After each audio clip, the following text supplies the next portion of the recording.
Get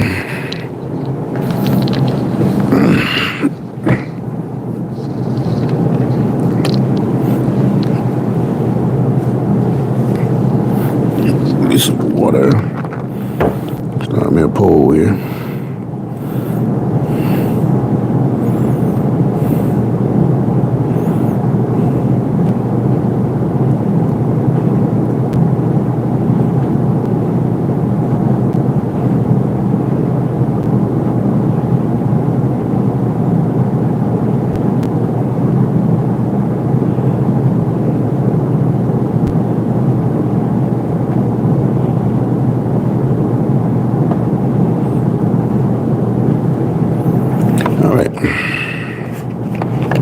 Give me a minute here. I get it going. A little rusty, been out for a few days. Now it's time to go back to work. I got 2 or 3 extra minutes here. About 20 or so. We're good. All right. See if anybody's awake but me. Give it another 15 seconds or so. And I say my so-and-so.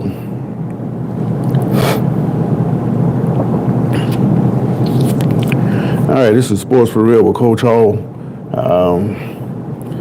Fresh off the college football championship. Turned into a pretty decent ending. But before that, it looked like Ohio State was about to run Notre Dame off the field. I was kind of afraid of the way the game was going. I actually predicted it. You have what you have, the turtle and the rabbit and the tortoise kind of thing that we talked about in the 70s with that big play that they had going on. Same kind of thing. The racehorse, rabbit, Ohio State. Could they race out to a big enough lead to get away from Notre Dame? Well, it looked like Notre Dame had it all figured out. They chew up the clock, went on that long drive, and they scored a touchdown. Then they went dormant for a long time. They were down 31-7. Then they come back with a couple other touchdowns. That field goal they missed actually hurt. They ended up losing by 11. But, that was a great call by Chip Kelly on that 3rd and long. But you had to know as Notre Dame that they were going to do something like that. Why they weren't, look beyond the fact that they wasn't just going to run the ball in there and let you just have the win. They had to take a shot with Smith on the outside because he hadn't done much all game. And it kind of reminded me of a high school game for the state championship down here in Florida. I don't know exactly what year it was, but it was in the 2000s. They had a team from Miami. I think they were playing against Orlando, an Orlando school, and they had 4th down and 10. They're losing the game. Well, most teams are going to run some kind of chain route to try to get the 1st down. Well, that's not what New Orleans did. They threw it deep, and they scored a touchdown on 4th and 10 to win the state championship. Hey, if you want to win, you want to be a champion, you got to be bold. And they were definitely bold. And Ohio State, realizing that they couldn't run the football in there, they had to get bold and take a chance. And they threw it over the top, and lo and behold, Smith had 2 steps on the guy. Luckily, the guy recovered enough to make the tackle, but he should have been expecting something like that with the game on the line. Marv said, hey, bro, how do you think LeBron the GOAT? He has a case for being the GOAT, but overall, do I think so? No, I don't think so, because he's one of the modern generational players who can't take any contact, Somebody brush him on the shoulder, he wants to start crying. Man, we want to hear all that. So if he's the greatest of all time, he should be able to play in any era. Yeah, he can compete in any era, but was he physical enough to survive in any era? And I have questions about that. So if you're asking me, is he the GOAT? No, I'm not going with that. But we saw him last night at the football game in Atlanta. The Buckeyes, he's a real big Buckeye fan being from Ohio. So he kept flashing to him, showing him, even though it's got nothing to do with football. But those games are all star-studded, and there were celebrities from both schools there from way back. So that's pretty cool to see if you're interested in that, but I'm only interested in the game, and the game turned out to be pretty good in the end, but it didn't look that way middle of the third quarter. But I called it all. Notre Dame had to stay on schedule. They did that the first drive, but once they started getting those 3 and outs and they couldn't stop Ohio State, and they got that separation there, then it didn't bode very well for Notre Dame. And that's just the way it goes in championship games. Either you're going to keep doing what you do, or it's going to fall apart. And for a while there, it fell apart on Notre Dame. Now, what you didn't hear or anybody say was the uneasy feelings that the people down south are saying to themselves. They're complaining because there's no SEC teams there. Well, they also seem to forget that this is not the days where teams are selected to go to the championship. And instead of playing one game like before, now you got to win 3 or 4. And when the SEC teams were put in the bracket, they had just as much of a chance as everybody else. And they got knocked off. So they can't say anything. That's why it's so quiet. But if you had Ohio State and Notre Dame who were selected to go play for the national championship without going through a bracket, they would have cast holy hell down this way. Because how can the SEC not be involved in a national championship game? Well, the answer to that is put them on the field and let them sort it out. If they had been doing that years ago, then you probably would have a completely different national championship list than what we know today. All right, quick pause. Ron Maybon says, hello from Rocky Mountains of Colorado. How you doing, Ron? You think Deion's going to stay out there with the Buffaloes, or are you a Colorado State guy? All right. But that brings up my point about the playoffs. Is Ohio State the best team? Well, they got on the field and they won their 4 games, so you can't dispute it. But the fact is, I think they got a break with Oregon getting a bye. If you watch as much college football as I do, and I must have watched, I know I watch at least 600 every year. I stopped counting a few years back with the extra games now. I'm probably somewhere around 750. And I see all the top teams several times a year, so I got an idea about how they all play. Oregon, they started out at the beginning of the year, they couldn't move the football, and why was this team ranked so high at the beginning of the year? And nobody could quite figure it out the way they were playing. But then they started to get it together and clicked. And they rolled all the way through the regular season. Clearly the best team in the nation. Then the drought came. They went on a bye, and that hurt. Ron says, I'm more of a Broncos fan. There's nothing wrong with being the Broncos. Peyton seems to have them on the right track. I like old Sean Payton, but once he won the Super Bowl in New Orleans, he kind of turned into a prick. Like he's beyond reproach, and what he says is God, and he feels like he can call the referees out and embarrasses players on the sideline. And he argued with the coach the other day in Buffalo. It wouldn't surprise me at all if somebody hit Sean Payton in his mouth. And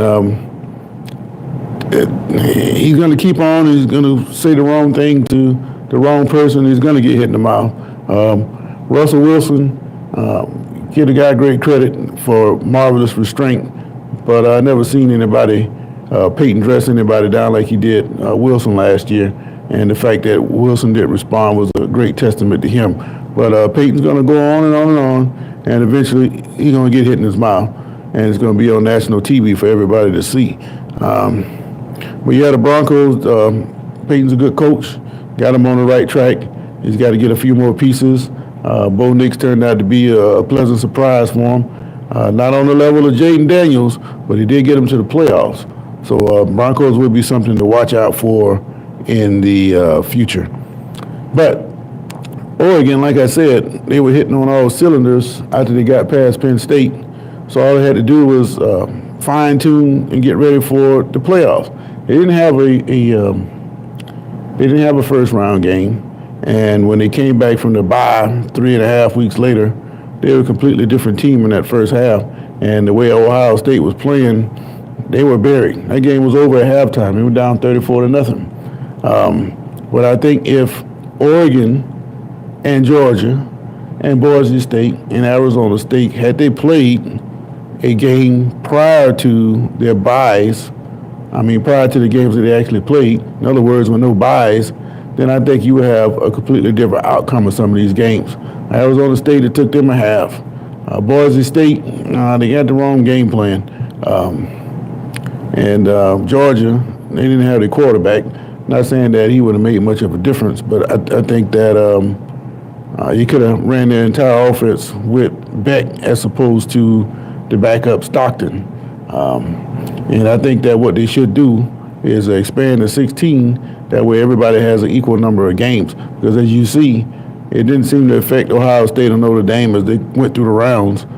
I thought that the team who was the most healthy at the end of the playoffs would be the one that won. But no, just like any other sport, the hottest team, that's the one that ended up winning the championship, and that was Ohio State. You got to get lucky on the way. You got to have some breaks. I think Oregon having that extended break helped Ohio State. They certainly got a break from Texas when they started calling those dumb plays on 1st and goal, and then Sawyer got the hit on the quarterback and got the perfect bounce and ran that back for a touchdown. You got to have those kind of things if you want to win a championship, and that's what happened to Ohio State. Anytime you win a championship and you did it on the field, nobody can question that. So the SEC fans, I know they're hating that right now, but they had to deal with it. Two northern teams playing for a championship. I thought it was funny myself because I've been telling these people for years, all these conferences are set up the same. You got 2 or 3 teams at the top, you got 2 or 3 teams at the bottom, and everybody else is in the middle. Now, where SEC has been dominant, those 2 or 3 teams that they had at the top have been the best teams.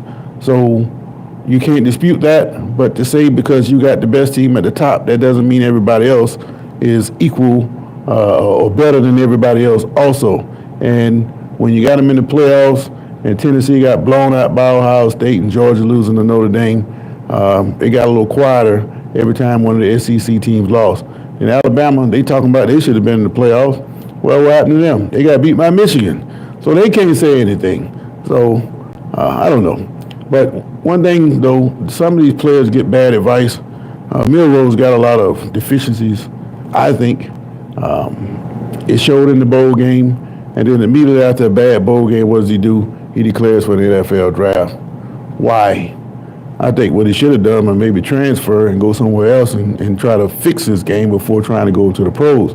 But it looks like to me that Milroe might be a casualty of the cuts toward the end, unless he suddenly improves.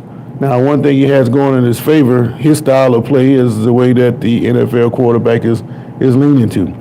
But to throw the ball as well as Jaden Daniels on the run, yeah, he can run, but can he throw as well as a Daniels? I don't think so. And it's going to come down to which team he goes to and who he's fighting with for a position. And I just think the man should have stayed in college. He should have took the Carson Beck route. You know about him. He went to Miami to be with his girlfriend and spend one more year in college football, and he got $10 million to do it. So just imagine Milroe going somewhere where he could have made $7-8 million just on the transfer game. But, I guess everybody wants to be an NFL player. But now NFL is not the thing to be.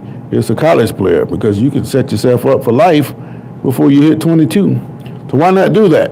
Especially if the NCAA is allowing all these guys 6-7 years eligibility. When I come through, you had 5. And you can apply for a medical red shirt for a 6th year, but those are rare in the day. You got a red shirt, 4 years, and that's it. And don't do like I did. Come to campus and don't play the first year. You lose 2 years just from that. So the rules are funny, always been funny, but you got to take advantage of it. But now these guys, they got it all made, and they're getting more time to keep it made. And I just think Milroe should have taken more advantage of the excess that these guys have now. But, he got that pie in the sky, and he wants to play in the NFL. And I just don't think he's ready for that right now. All right, Ron's gone. Minnie Jim says, I love big women. Well, good for you. What's that got to do with what I'm talking about? Tell me, should the college football players expand Minnie Jim? That's what I'm talking about. All right. So we got a couple days before the NFL division conference championship kickoff next Sunday, and in the meantime, coaches are going to be jockeying for position to try to get those open jobs. Looked like Chicago wanted Eddie George. They wanted to interview him. I don't know why, except maybe perhaps the Rooney Rule, and I got a problem with that. You know, if you think I can coach your team, call me in because you think I can coach your team. Don't call me in just to check a box on the Rooney Rule. Not interested in that at all. All along, they've been talking to this guy, Ben Johnson, and he had the inside track. He liked the idea of coming to Jacksonville, but Jacksonville made the dumb mistake of keeping that GM, Trent Baalke. And Johnson said, you know, he'd rather come in with a GM and work together or somebody more reputable than what Baalke has. I don't know what this guy's done behind the scenes, but he's got a reputation that nobody wants to fool with him. And that hurt the Jaguars in their quest to get Johnson. Now, Johnson, he may turn out to be a good coach, but I think this guy here probably been better off if he just stayed in Detroit.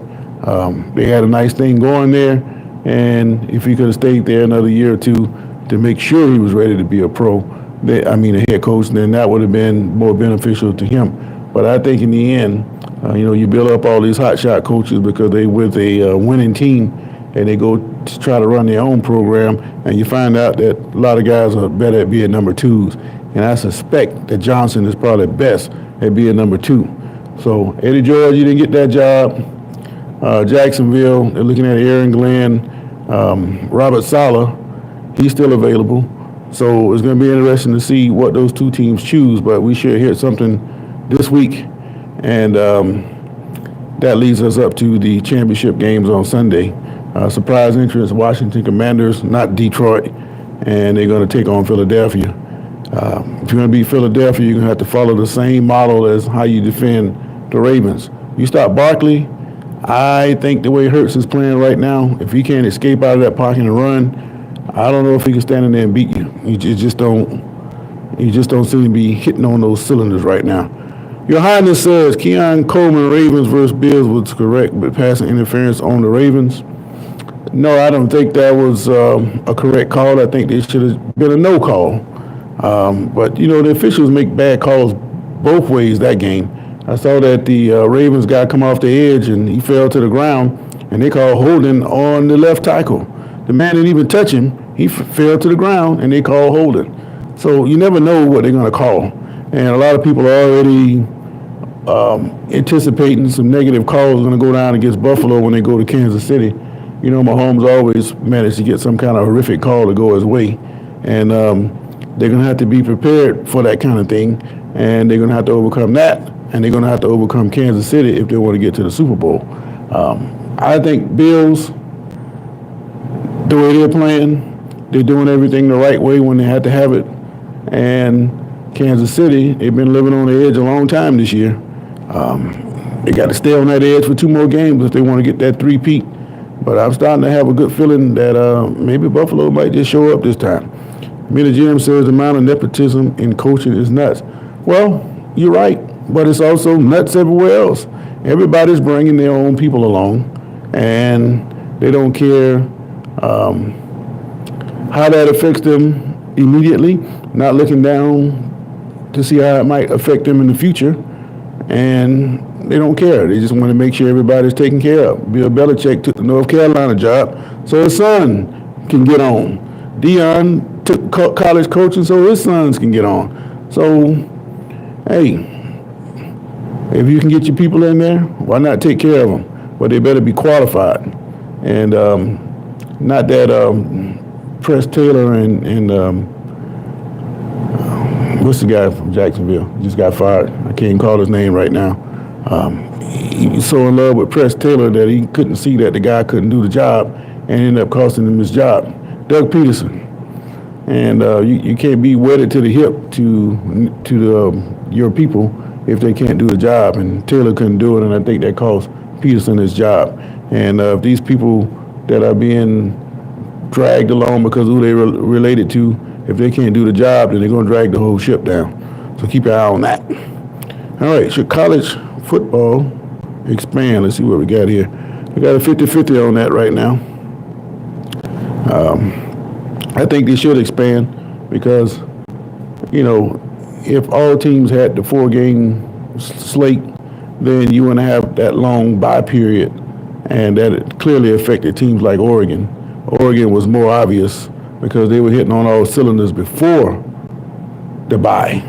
And then to face Ohio State right out of the bat, and you hadn't even got the rust off, that wasn't a good situation for Oregon. Not making an excuse for them. They knew where they were playing, but I think part of that was, hey man, we beat these guys before. It won't be no big deal to beat them again. Hey, we're Oregon. Got bust right in the mouth. Then only to get busted in the mouth, Ohio State picked them up and slammed them. It's hard to get hit in the mouth and slammed at the same time. He couldn't recover. The fight was over at that point, and that's what happened to them. So I think they should get rid of those byes because all 4 teams lost.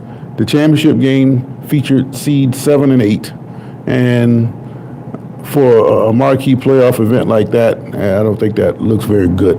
But that's just my opinion on that. I don't know. But anyway, I just want to come on. I have to say congratulations to Ohio State and take a shot at the SEC people because they just can't stand the fact that their team went in the championship. And they won't say it because they can't say it. But I guarantee you this, when we come back in August, that's all you're going to hear is how much more superior the SEC is over everybody else. But when you put them on the field, everybody else, that don't pan out. And that marvelous non-conference record that they have, a lot of those are games where they pay people to come in and play where they know they have an advantage on them. Give them $1 million or whatever. Come on in and take this beating. Hopefully none of you guys get hurt and the fans go home happy. Say, look how great we are. But it also, while I'm thinking about that, with these super conferences, I told you guys that some of these teams are going to go back home, man. And it's going to start falling when the Stanford and California go back west. Looks like the Pac-12, they got enough teams now to continue, and I think in the end, you're going to see Stanford and Cal go back to the Pac-12, and then you're going to see some teams from the East Coast end up going out to the Pac-12 to get a better deal. Keep an eye on that as the future rolls on. Your Highness, nepotism, first thing that comes to mind is the White House. You're talking to Minnie Jim. Well, I don't know about all that. Y'all can have that. I'm going to leave that one alone. I'm not get into the politics thing. Trent Bohm says, hi, hello. I think Minnie Jim is gone, but I get your point there, Your Highness. But let's try to keep this thing to sports. But, you have examples of nepotism all over the place, so you can't really fault one area over another because they're all doing the same thing and in all levels of society. So even in the schoolhouse, they're doing the same thing. But anyway, I got to go to work. I appreciate you guys hanging out with me for a few minutes. I mentioned the fact that the Pac-12 got the 8th team. I didn't have a chance to get into that. I just happened to recall it as I was talking about the Pac-12. But that conference is going to bounce back, and they should get more broadcast money, Your Highness. You're right. But the fact that they didn't negotiate that when they had all their teams was critical. Losing USC, UCLA, Oregon, and Washington at the same time to go to the Big Ten because of that money. And then you add the fact that Arizona State and Colorado went to the Big 12 all at the same time. Those are blows that, they got too many, they're leaking too much. And it was too much for them to overcome at that time. So they look like they're going to recover. And I really love the fact that Oregon State and Washington State was making all that money and they didn't have to split it with nobody. And you got some teams looking at that, and they want some of that too. So that's why I always felt like the Pac-12 would bounce back. But anyway, I appreciate you, Your Highness, Trent, Minnie Jim, all the rest of you people. I got to go to work, so you guys have a great day, and I'll see you guys back in the morning, if not later on this afternoon. So have a great day, and until next time, I'm out. Peace out, man.